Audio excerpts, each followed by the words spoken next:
Die seer om afskeid te neem. Mama, ons wil nie weggaan nie, hoor ek my kind se hart sê, toe ons albei met onbedaarlike huiltrane mekaar moet groet. Omdat hulle, na 'n heerlike kort saamkuier en lag, weer moet teruggaan na die buiteland.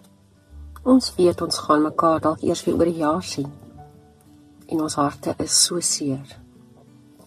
Ja, daar is soveel ouers, familie en vriende, wat die wegwees van hulle liefhê mense beleef. Soms is die weggaan skaars 2 ure ver, en die weersiens om die draai.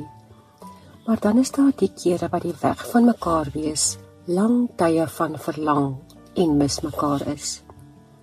Video-oproepe help, maar dit vervang nooit die fisiese by mekaar wees, die in die oë kyk, die vashou nie.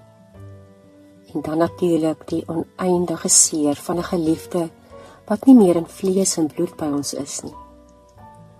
Wanneer jy deur 'n afskeidtyd gaan of diep verlang na die mense wat in jou hart en wese gewortel is, maar nie by jou is nie, kan ek jou maar net probeer troos met die volgende.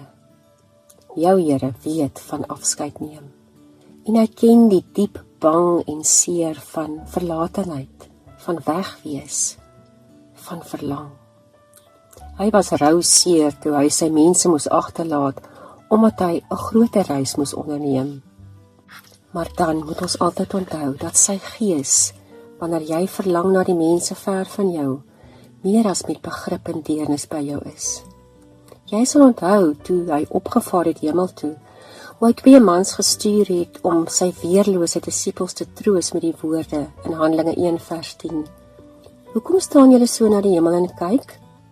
Dink julle dat julle nooit weer vir Jesus sal sien nie?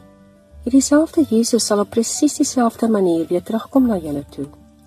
Onthou, God los nie getroue, verslae en weerlose mense alleen nie. Hy sorg op onverwagse en onverklaarbare maniere vir hulle. My gebed is dat jy in jou seer van afskeid en verlang sal beleef dat hy jou toevou met sagte watte genade en berusting. Kom ons onthou vandag die woorde in Openbaring 21:4.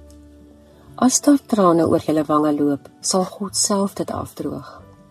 Niemand sal meer doodgaan nie. Niemand sal hartseer of pyn ken nie. Hierdie slegte dinge van voorheen sal vir ewig verby wees. Kom ons bid. Here, dankie dat U in weerlose tye my weer en weer daarvan oortuig dat U sagte salf van genade altyd genoeg is. Ek moet dit net indrink, Here. Amen.